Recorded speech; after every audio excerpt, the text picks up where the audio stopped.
मैं नौजवानों से गुजारिश करना चाहूंगा, खुदा के वास्ते माँ बाप को छोड़ के परदेश न जाना, इन्हें छोड़ करके दूरियां इख्तियार न करना। मैंने बूढ़े माँ बाप को कहते सुना के मौलवी दुआ कर बेटे का फोन आ जाए। मैंने कहा अब्बा जी किस लिए? कहा 6 महीने हो गए हैं, बेटे ने एक कॉल नहीं की है। मैं ये कहना चाहता हूँ आपसे, आप रोज बीवी को 2 मिनट बात करने के लिए कॉल करते हो, कम से कम हफ्ते में 1 दिन माँ बाप से बात कर लिया करो। तुम नहीं जानते हो बीवी तुम्हें जरूरत पे फोन करती है, माँ बाप तुम्हें मोहब्बत में फोन करेंगे। याद रखिएगा, औरत ने तब तुम्हें अपनाया है जब तुम जरूरत के लायक बने हो, और माँ बाप ने तब तुम्हें अपना लिया था जब तुम किसी लायक नहीं थे। जब तुम बिस्तर पे पेशाब करते थे तब माँ कहती थी मेरा चांद है। जब तुम चल नहीं सकते थे तब बाप कहता था मेरा शेर है। जब तुम्हारा कोई वजूद नहीं था बाप कहता था बुढ़ापे का सहारा है। जब तुम्हारी हैसियत नहीं थी बाप कहता था मेरे घर का राजा है। और तुम्हें खुदा का वास्ता, अगर तुम कमाने वाले नहीं होते बीवी तुमसे निकाह नहीं करती, तुम्हारे पैर टूटे होते, कोई तुम्हें दामाद नहीं बनाता, तुम्हारी आंखें नहीं होती, कोई तुम्हें घर के अंदर बेटी देने के लिए तैयार नहीं होता। इन्होंने तो तब अपनाया है जब तुम किस लायक बन गए हो। और यार तुम्हें न ठुकराना, जो तुम्हें अपाहिज थे तब भी सीने से लगाते रखे, अंधे थे तब भी सीने से लगाया, लूले थे तब भी सीने से लगाया। आज हक बनता है कि दुनिया जितना चाहे दावा करे, आज तुम ये कहो सबसे ज्यादा हम कल भी माँ बाप से प्यार करते थे, आज भी माँ बाप से प्यार करते हैं, ताकि हमारी कौम को कुछ हासिल हो सके। नौजवानों जहन में बात रखें कि हजारों साल नरगिस अपनी बेनूरी पे रोती है, हजारों साल नरगिस अपनी बेनूरी पे रोती है। बड़ी मुश्किल से होता है चमन में दीदावर पैदा। आज पूरी मिल्लत उस दलदल में फंसी हुई है कि जिससे निकलना मुश्किल ही नहीं बल्कि नामुमकिन नजर आता है। इस कंडीशन में आज कौम आके खड़ी हो गई है कि जिस बंदे से आप मुलाकात करें हर बंदा ये कह रहा है कि जी हालात ठीक नहीं है, हर बंदा ये बोल रहा है कि दुआ कीजिएगा, परेशान हूँ। आखिर मैं कभी कभी सोचता हूँ कि सुख किसे कहते हैं और दुख किसे कहते हैं। तो बुजुर्गों ने बड़ा आसान कर दिया, जमाल भाई इतना आसान कर दिया, फरमाया अल्लाह ने जिंदगी बड़ी आसान रखी थी, हम ही ने अपनी जरूरतें बढ़ा के इसको बड़ा मुश्किल बना दिया। हमने अपनी जरूरतें बढ़ा के इसको बड़ा मुश्किल बना दिया है। वरना जिंदगी तो इतनी आसान है कि आप खाइए, पाक खाइए, हलाल खाइए, नाजायज किसी का ना मारिए।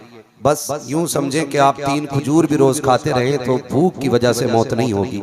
जिंदगी इतनी आसान है, लेकिन मुश्किल इसलिए हो गई कि जब कोई खुशी मिलती है तो जब तक 100 लोगों को पार्टी ना हो जाए ना, तब तक न दिल चैन में होता है और ना कि पार्टी चैन में होती है। मैं आपसे गुजारिश करूंगा खुदारा अपने बढ़ते हुए खर्चों को समेटें, अपनी जरूरतों की चादर को छोटे से छोटा करें और कोशिश ये करें कि जो दिल कहता है वही नहीं करना है, वो करना है जो हमारा खुदा कहता है।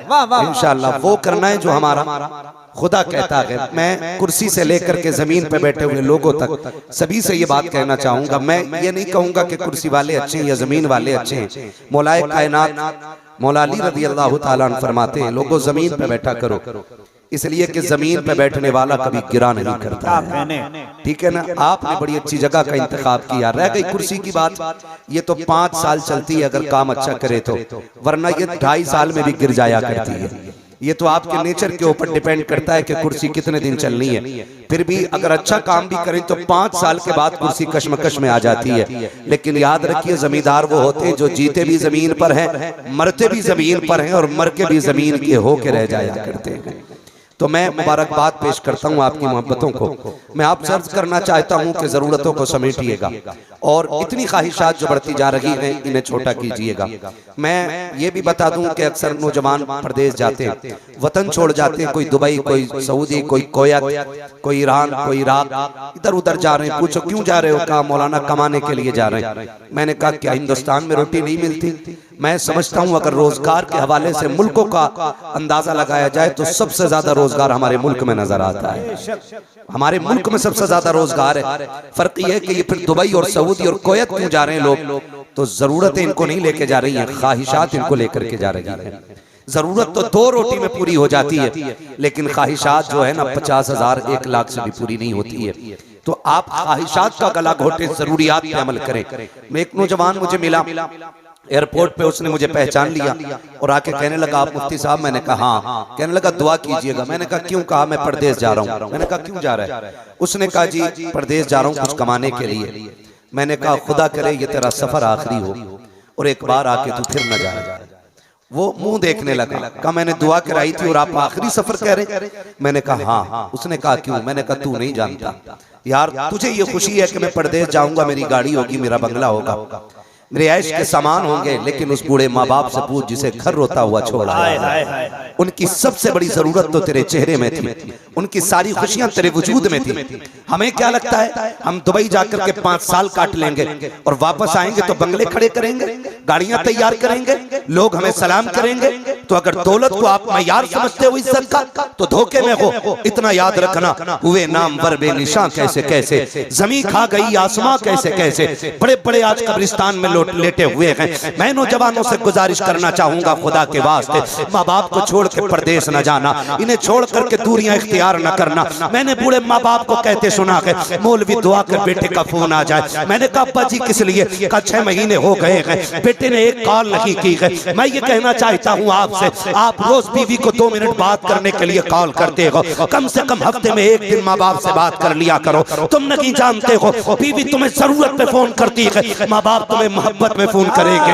याद रखिएगा, औरत ने तब तुम्हें अपनाया है जब तुम जरूरत के लायक बने हो, और माँ बाप ने तब तुम्हें अपना लिया था जब तुम किसी लायक नहीं थे। जब तुम बिस्तर पे पेशाब करते थे तब माँ कहती थी मेरा चांद है, जब तुम चल नहीं सकते थे तब बाप कहता था मेरा शेर है, जब तुम्हारा कोई वजूद नहीं था बाप कहता था बुढ़ापे का सहारा है, जब तुम्हारी हैसियत नहीं थी बाप कहता था मेरे घर का राजा है। और तुम्हें खुदा का वास्ता, अगर तुम कमाने वाले नहीं होते बीवी तुमसे निकाह नहीं करती, तुम्हारे पैर टूटे होते, कोई तुम्हें दामाद नहीं बनाता, तुम्हारी आंखें नहीं होती, कोई तुम्हें घर के अंदर बेटी देने के लिए तैयार नहीं होता। इन्होंने तो तब अपनाया है जब तुम किस लायक बन गए हो। और यार उन्हें न ठुकराना, जो तुम्हें अपाहिज थे तब भी सीने से लगाते रखे, अंधे थे तब भी सीने से लगाया, लूले थे तब भी सीने से लगाया। आज हक बनता है कि दुनिया जितना चाहे दावा करे, आज तुम ये कहो सबसे ज्यादा हम कल भी माँ बाप से प्यार करते थे, आज भी माँ बाप से प्यार करते। नारे तकबीर,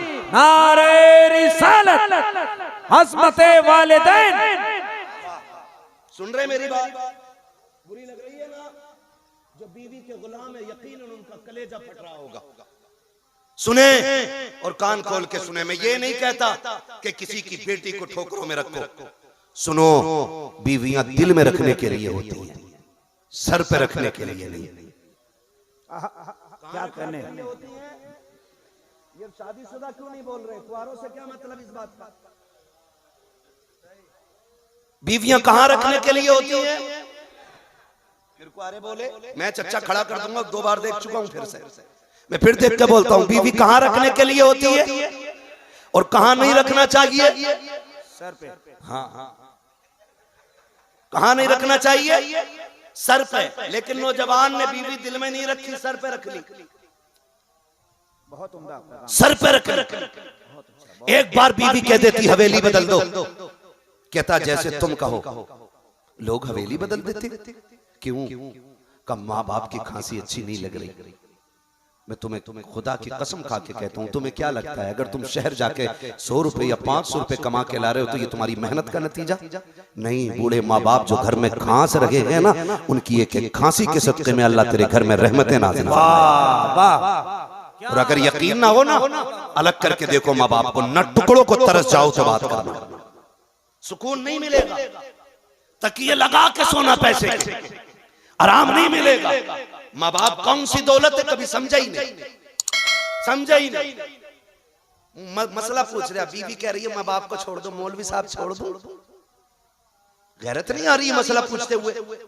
सुन, अगर बीवी ऐसी मिल जाए तो तुझसे कहे माँ बाप छोड़ दे, तो बीवी छोड़ देना, माँ बाप मत छोड़ना। इसलिए बीवी 1000 बार मिल जाएगी, माँ बाप एक बार मिल। माँ बाप एक बार मिला करते। और आपको अगर मेरी बातें कड़वी लग रही है ना, तो सुनो, मैं मिसाल देने लगा। मिसाल देने लगा नहीं, अब्बा की खांसी से बच्चों को तकलीफ होती, बीवी को पलटी आ जाती है, अब्बा खांसता है तो वो मन की बड़ी कच्ची है, मन की बड़ी कच्ची है। मैं कहता हूँ एक बात बता, तूने माँ के सीने पे बैठ के कपड़े गंदे किए थे, कभी माँ ने पलटी की? बोलो, क्या माँ का दिल नहीं था? बोल सकते हो तो बोलो। माँ का दिल नहीं था? खुदा की कसम वो गंदगी में लेटी रही तेरे और तुझे सीने पे लेटाया। आज उसकी कीमत क्या दे रहे हो? चलो खुद बेटा बिल्डिंग में रह रहा है, अब्बा छप्पर में डाल दिए तुमने, अब्बा छप्पर में डाल दिए। भूल गए हो तो याद दिला दो, अगर याद ना हो तो याद दिला दो। मैं जवानों की बात नहीं करता, मैं उनकी बात करता हूँ जिनके बाल सफेद हो गए। आज भी इनके आंखों में आंखें डाल के पूछो माँ की याद आती है? खुदा की कसम 90 साल का बुढ़ा रोने लग जाता है, 90 साल का बूढ़ा रोने लग जाता है। देख उसकी आंखों में झांक के क्यों रोया? वो कहता आज भी ऐसा लगता है जैसे दरवाजे पे माँ खड़े होकर इंतजार कर रही है। आज भी ऐसा लगता है कि माँ को मेरे लौटने का इंतजार है। और याद रखिएगा, मैं भी माँ बाप के हवाले से बात कर रहा हूं, जितना परेशान तुम्हारे लिए माँ बाप होते हैं ना, इनके बाद कोई तुम्हारे लिए परेशान नहीं होगा। बेशक बेशक, ये लिख लो मेरी बात, इनके बाद तुम्हारे लिए कोई परेशान नहीं होगा। तुम घर से निकलते हो ना रात को, अब्बा क्या कहता, कहां जा रहा है इतनी रात को? कहता चुप रहो, मैं कोई पागल थोड़ी हूं जो मुझे कोई कुत्ता बिल्ली उठा के ले जाएगा, मैं भी जवान हूं। ये कह के तुम बाप को चुप करा देते हो। फिर दोस्तों के साथ बैठ करके 1-1 बजे तक तुम होटलों में वक्त जाया करते हो, 12-12 बजे तक चौक में बैठ करके दोस्तों के साथ ठट्टे उड़ाते हो। तुम्हें पता है जब तक तुम नहीं आते हो माँ बाप की आंख में नींद नहीं आया करती है। और जब तुम रात के 1 बजे आते हो, बाप गुस्से में पूछता है अब तक कहाँ थे? कहता कुत्ते की तरह ना भौंका करो, और तुम्हें खुदा का वास्ता इनके सामने ऊंचे लहजों में बात ना किया करो। माँ कहती तेरे खाने के इंतजार में जाग रही थी, अब तक क्यों नहीं आया? कहता खा लिया होता, सो गए होते। अल्लाह की इज्जत की कसम खा के कहता हूँ आज इनके लहजे तुझे बुरे लग रहे हैं। जिस दिन ये सफेद कफन में लिपट के चले जाएंगे, 2 बजे आना या 3 बजे आना, किसी को तेरा इंतजार नहीं होगा। कोई राह में बैठ करके तेरी राह नहीं तकेगा, कोई नहीं पूछेगा इतनी रात तक कहाँ था। तजर्बा ना हो तो पूछ लेना तजर्बाकार लोगों से। जब रात के 3 बजे आते हो, माँ उठ के दस्तरखान लगाती है, लेकिन जब माँ का रात चला जाता है, बीवियां लेटी रहती है और कहते भूख लगी है, कहती किचन से लेकर के खा लो। लेकिन माँ और बेटी अगर होती है, कहती ठहर जा मैं तुझे खाना खिलाऊं, बगैर खाए न सोना। और नौजवानों हाथ जोड़ के कहता हूँ अगर माँ बाप है तो इज्जत कर लो, अगर कल ये नहीं होंगे, अगर ये सफेद कफन में लिपट के चले गए, मर्जी है तुम्हारी 3 बजे आना, 2 बजे आना, तुम घर में दाखिल हो गए, कोई तुम्हें पूछने वाला नहीं होगा, कोई तुम्हें टोकने वाला नहीं होगा। फिर तुम्हारे कान तरस जाएंगे, कहाँ के वो आवाज जो कभी रात में सख्ती से आया करती थी। तब तुम्हें लेटने वाला बाबा दिखाई नहीं देगा, सिर्फ चारपाई नजर आएगी। तुम्हें दीवार से लगी हुई पकड़ के चलने वाली लाठी तो दिखाई देगी, लेकिन पकड़ने वाला बाबा नहीं होगा। फिर सारी दौलत हाथ में लेके फिरना और कहना कोई बाप ला दे, कोई माँ ला दे। अल्लाह की इज्जत की कसम, सारी दौलत लेकर भी कोई तुम्हें माँ बाप नहीं दे सकता है, इसलिए कि दौलत मेहनत से मिलती है, माँ बाप खुदा की रहमत से मिला करता है। नारे तकबीर, नारे रिसालत, उलमाए अहले सुन्नत। करेंगे इंशाअल्लाह माँ बाप की इज्जत, वादा करते हैं। बोलो तू हाथ क्यों नहीं उठा रहा मेरे भाई? माँ बाप से लड़ करेंगे इंशाअल्लाह। और याद रखो जन्नत उन्हें मिलेगी जिससे माँ बाप राजी होंगे। बेशक बेशक, तेरे चिल्लों का एतबार फिर कुछ नहीं होना है, तेरे सजदों का भरोसा फिर कुछ नहीं रह जाएगा अगर माँ बाप की नाराजी तेरे दामन में है। महबूब अलैहिस्सलाम है, एक देहाती शख्स आया और हुजूर की खिदमत में हाजिर हो गया। मेरे नबी ने फरमाया कहां से आए हो? कहा फलां गांव से। हुजूर ने फरमाया क्यों आए हो? कहा सुना है जिससे आप राजी होते हैं उससे खुदा पाक राजी हो जाता है। मेरे नबी ने फरमाया सच सुना है। कहा फिर तेरी खिदमत करके तुझे राजी करने आया हूं। मेरे नबी वो जो दिलों के हाल जानते हैं, बरेली से आवाज आती और कोई गैब क्या, तुमसे निगाह हो भला जब ना खुदा ही छुपा तुम पे करोड़ों दुरूद। हुजूर फरमाते हैं घर किसे छोड़ा है? उसने कहा जी बूढ़े माँ बाप। का कोई और है? कहा नहीं। का किस हाल में छोड़ा? का हुजूर में जब घर से चला तो वो रो रहे थे। मेरे नबी ने अपनी खिदमत की फिक्र न की, फरमाया जा जिन बूढ़े माँ बाप को रोता हुआ छोड़ आया है ना, उन्हें जाके हंसा दे, अल्लाह तुझे जन्नती बना देगा। ये हुजूर कह रहे हैं अल्लाह तुझे जन्नती बना दे। और माफ कीजिएगा बेटे 6-6 उम्रें कर रहे हैं और माँ को दवा दिलाने तक का वक्त नहीं है, बाप का इलाज करने के लिए पैसा नहीं, और कह रहा तीसरा उम्र है मेरा, चौथा उम्र है। अगर माँ बाप को तड़पता हुआ छोड़ के जाओगे अल्लाह को 1 उम्रे की जरूरत नहीं, तुम्हारे सारी इबादतें मुंह पे मारी जाएंगी। इसलिए माँ बाप ने फरमाया गया कयामत का दिन होगा, अमल तोले जा रहे होंगे, एक बंदे का अमल तोलेगा तो नामे अमाल में एक भी गुनाह नहीं होगा। क्या नहीं होगा? समझ पा रहे हैं ना मेरी उर्दू आप लोग? ये खाली मुंह देखने बैठे, समझ रहे हैं ना? खास करके आगे वाले लोग मेरा समझते हैं। एक भी गुनाह नहीं होगा, एक भी गुनाह नहीं होगा। बड़ा खुश होगा बंदा, लो जी जन्नती हो गए। इतने में आवाज आएगी, ठहरो अभी हिसाब मुकम्मल नहीं हुआ। एक छोटी सी पर्ची गिरेगी गुनाहों के पल्ले में, और वो एक ही होगी। वो एक पर्ची इतनी भारी होगी कि इसकी सारी नेकियां कम पड़ जाएगी। हुक्म होगा फरिश्तों इसे जहन्नम में डाल दो। पूछेगा मालिक मैंने पूरी जिंदगी तेरी नाफरमानी नहीं की और अब भी मैं तेरे फैसले पर राजी हूं, लेकिन इतना बता दे इस पर्ची में क्या लिखा है। जिसने पूरी जिंदगी की नेकियां खत्म कर दी, पर्ची पढ़ के सुनाई जाएगी। हुक्म होगा कि तूने एक बार ऊंची आवाज में अपनी मां से बात कर ली थी, अल्लाह वही गुनाह तेरी सारी नेकियां खा गया। समझ रहे मेरी बात? वही गुनाह तेरी सारी नेकियां खा गया। आज माँ बाप को रोता हुआ छोड़ के 6-6 उम्रें करो, नतीजा कुछ नहीं होना। महबूब ने जन्नत माँ के कदमों में रख दी, और इसीलिए रख दी कि जब दुनिया हज को जा रही हो और तुझे माँ की खिदमत से फुर्सत न मिल रही हो, फरमाया तू उठ के माँ का चेहरा देख लेना, अल्लाह तुझे हज मकबूल का सवाब दे। नारे तकबीर, नारे रिसालत। बहुत उम्दा, बहुत उम्दा, माशाअल्लाह। उठ के माँ का चेहरा देख लेना, वाह वाह वाह, अल्लाह तुझे हज मकबूल का सवाब अता फरमा देगा। लेकिन देखे कौन? सुबह उठ के बीवी का मुंह देख रहा है, नाश्ता ठीक ठाक मिल रहा है कि नहीं? और अगर नाश्ता जरा सा गड़बड़ है, कह रहा कई दिन हो गए तुम्हें लेके नहीं गया हूं, आज शॉपिंग के लिए चलना है। सारे गुण मालूम है इसे बीवी को पटाने के। का संडे है कल चलेंगे, उसने कहा बड़ी खुश, उसने नाश्ता करा दिया। बीवी को जानते हो राजी करना, माँ बाप को राजी करना नहीं आता। कह रहा जी अब्बा बहुत गुस्से के तेज हैं,